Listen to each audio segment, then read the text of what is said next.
Hi guys, a little bit of backstory here. I was in the process of making a video for how we're going to make a kit for the Cintiq Pro 27 screen here and how it would attach to the Zoot Pro ARM system over here. But in doing so, we also got this Cintiq Pro stand to go with it, so I could see how the mounting was, where the cable went, everything like this. But in playing around with this stand, it operates entirely differently from the previous Wacom Ergo stand. So time to just stop for a little bit and do a real quick comparison between stand A, stand B, and we're going to throw in monitor arms over here as a third type of comparison of technologies. So let's just go in and do a real quick overview of how all these are constructed and how they work. All right, guys, let's start out by looking at the overall construction of the stand itself. You have a large, I'm assuming, aluminum base plate here. And then you have an arm system that sticks up here. It has two pivot points, one at the bottom, one at the top.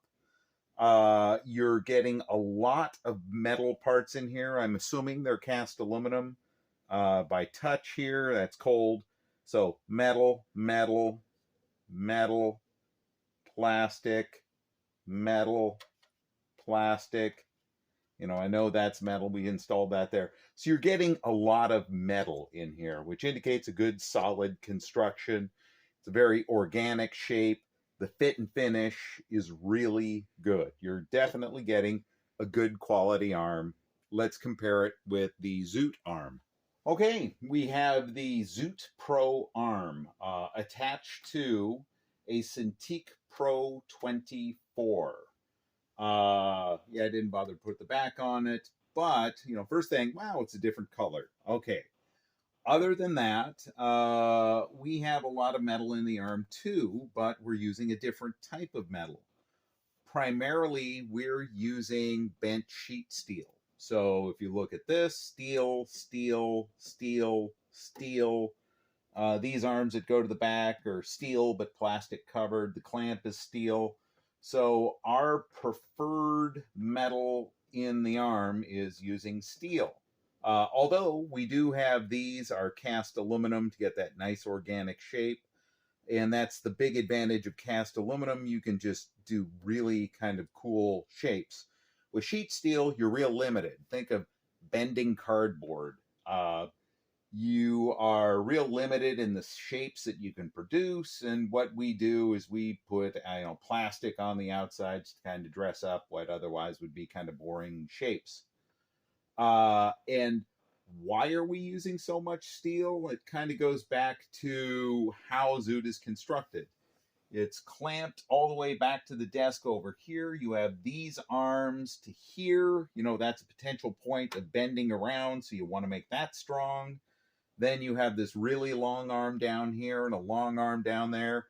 Those are points that can bend, so you want those strong. So more or less, we're using steel for strength.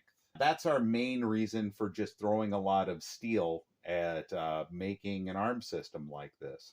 Right here, we have an Ergotron LX monitor arm standing in for generic monitor arm type, attached to, I believe this is a Cintiq 22 HD. I'm not too sure of the model here. It is what it is. Anyhow, what's important here is we've got a steel plate up here attached to the screen, and pretty much everything back there is cast aluminum. But when you're looking at typical monitor arms, they're constructed of just about everything. Some are bent sheet steel, some are aluminum, some use gas springs. I think this one uses a metal spring, and, you know, everything in between. But in general, how monitor arms work is they're always, two arms here that attach all the way back down on the desk. And kind of the real disadvantage of this design is you're basically ending up with a heavy weight here attached to a long pole. And when you have a long pole with a heavy weight, it's pretty hard to keep it from wobbling. It's just the nature of construction and how you know, it's physics, and you know, monitor arms are kind of limited by that. Another problem with the whole setup is, a significant amount of the flexing is happening back there at the base because you're just attached to a single point of the base, and whenever you're wobbling around here, you're getting that, base to torque the desk around. So that's one of the problems with monitor arms too, is it's just hard to take the wobble out of it. The other thing with monitor arms is that you're always trying to overcome friction.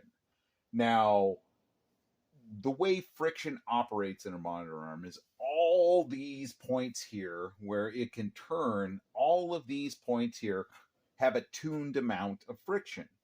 And where friction is bad is when you want to move this screen around and get it to a position that you want it at there. You want it to have as little friction as possible. But now that it's in its position that you want it at, you want it to have the most friction possible, because you don't want to press on it and all of a sudden you've adjusted your screen. So designing monitor arms means that you're always trying to balance out the friction of, how much friction should you put at all these pivot points, and it's a design decision, and that's how monitor arms operate. Now, let's go here and take a look at the operation of the Zoot arm. So now we're at the Zoot Pro system and how that operates. So if we were back at the monitor arm there, let's look at kind of clamping system. So why is Zoot clamped to the back of the desk here? Number one, if you were to pivot the screen out a ways and you imagine you were to cut these arms off, you would see that without those arms, this base doesn't have sufficient force to keep the whole thing from just toppling over. So the weight of the monitor would just make it topple over. And that's why we call these anti-toppling arms. So with the advantage of why we're using a system like this is now, if I press down on the screen here, that force mainly goes through the arm and into the desk through these feet. So most of the force goes through here and presses into the desk. Whereas with these anti-toppling arms, there's just a light lifting force over here. If this were a monitor arm and I were pressing on it like that, it's a straight line going all the way back to that single point on the clamp, and that's a lot more bouncy. So this is just a more secure way, bouncy screen. Now, in terms of overall screen movement, if you want to change where the screen is pointing, you pretty much have to pivot around the whole base here. Now, each one of these feet has a slippery plastic coating on the bottom to allow you to easily move the screen where you want it on the desktop. If you want to change the tilt of the screen, you kind of grab these touch strips and you just quickly adjust it to where you want it. So it's fast and it's easy. Now, once again, we go back to the monitor arms, and they had the friction thing where they had to tune the friction at these pivot points to be not too much, but then not too little. With these touch strips, we control the friction. So you're touching that, it disengages a braking system down here, and you can move it very easily with very little friction. As soon as you release it, boom, friction locks it in. And when it's locked in, you can press on the screen and it doesn't want to move around. You can overpower it, but its purpose is to kind of apply a brake to the screen. In terms of overall screen stability, it's not perfect. It's pretty good. Now, in a nutshell, that's how the Zoot system operates. Oh, and I should also state that, yeah, you get, almost 360, ability to spin the screen around. One last thing I wanted to point out before I moved on was, why do we have such a big arm here and such a kind of a big secondary arm here? And that whole reason is to really kick the screen out. Now, imagine you had a mouse and keyboard out here, a good ergonomic distance away from the screen. This is where your hands are. This is your general work zone and everything like that. When you're drawing, you want the screen in that general area. So when you pull it all the way out here, that's where the screen goes, where your hands are in a good, easy reach position to reach the screen. So that's a key feature of the Zoot system, and I just didn't want to move on and not explain, you know, the moving the screen out with an easy pivot. So here we finally made it back to where we started, the Cintiq Pro stand. And operationally, how does it work? Well, the first thing we should talk about is this toggle plate in the back. If you're familiar with the older Wacom Ergo stands, they had a switch down at the bottom, and the switch controlled the locking of this pivot point at the base of the arm. This new toggle plate is a lot bigger, easier to grab a hold of, and it locks both the bottom pivot point here and the top. So that has the advantage here of unlocked position down.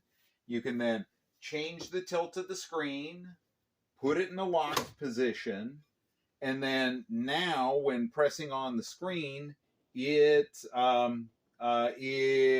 pivot points don't move around. And then, you know, so yeah, the screen is locked into position there. Now, when it's unlocked, you can then move it back up. And here's a point that, I don't know, I'm Team Zoot, so take it with a grain of salt is my thing. But I find it really hard to get this back up again. And it takes a little bit of effort. It's mainly this bottom pivot point seems to have an awful lot of friction in it. Maybe it's just my stand, because it's not too bad to adjust the tilt of the screen up here at the top. That seems reasonable, but it's an awful lot of friction here. And if you go back to kind of the monitor arm thing, it seems that Wacom has kind of tuned this bottom pivot point here to have an awful lot of friction. I don't know why, but it's probably why they have these rubber feet out in front, because the prior Ergo stand was a lot easier to move around on the desk, whereas this one with these rubber feet, I think they're primarily here. When you go down, when you go up and you're trying to move it up, you just reach a point here where it doesn't want to keep going up, and you need these rubber feet so that you can kind of push it back and get a good friction on there so you can actually get the screen back up. So that is there. The nice thing about this is you don't clamp this to the desk, so installation is super easy. You can move it around here, not slide it. These rubber feet kind of keep it from being super easy to move around the desk. But you also have the advantage of independently adjust the screen tilt relative to the position of the arm. That's something the Zoot system can't do. So if you want to bring this kind of out to the edge of the desk and continually adjust it around and lock it into position, you can do that. And it's locked right there. One thing is here, overall stand stability wise, the older Ergo stands were actually more stable than the Zoot system itself. But here, this is just, it's not nearly as stable as the older Ergo stands.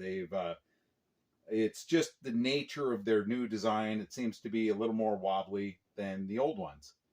But once again, I'm Team Zoot. Take it with a grain of salt. And otherwise, we go here. that's your screen rotation. So I think it's 20 degrees either way. That's kind of it. Now that's all I really wanted to go over. The whole reason that I got the Ergo stand here wasn't for product comparisons or anything like that. I just wanted to see, in making a kit for the Zoot system, how specifically was it attaching to the back of the screen? How did it make room for cables here? All of this. So that's what I was interested in. But once I set it up, I'm like, I should probably make a video and explain the operation of, contrast the operation of this stand versus the Zoot versus generic monitor arms, stuff like that. So that's it. That's all I really want to go. Back to the regularly scheduled program of designing a kit for the Cintiq Pro 27. Okay, thanks a lot.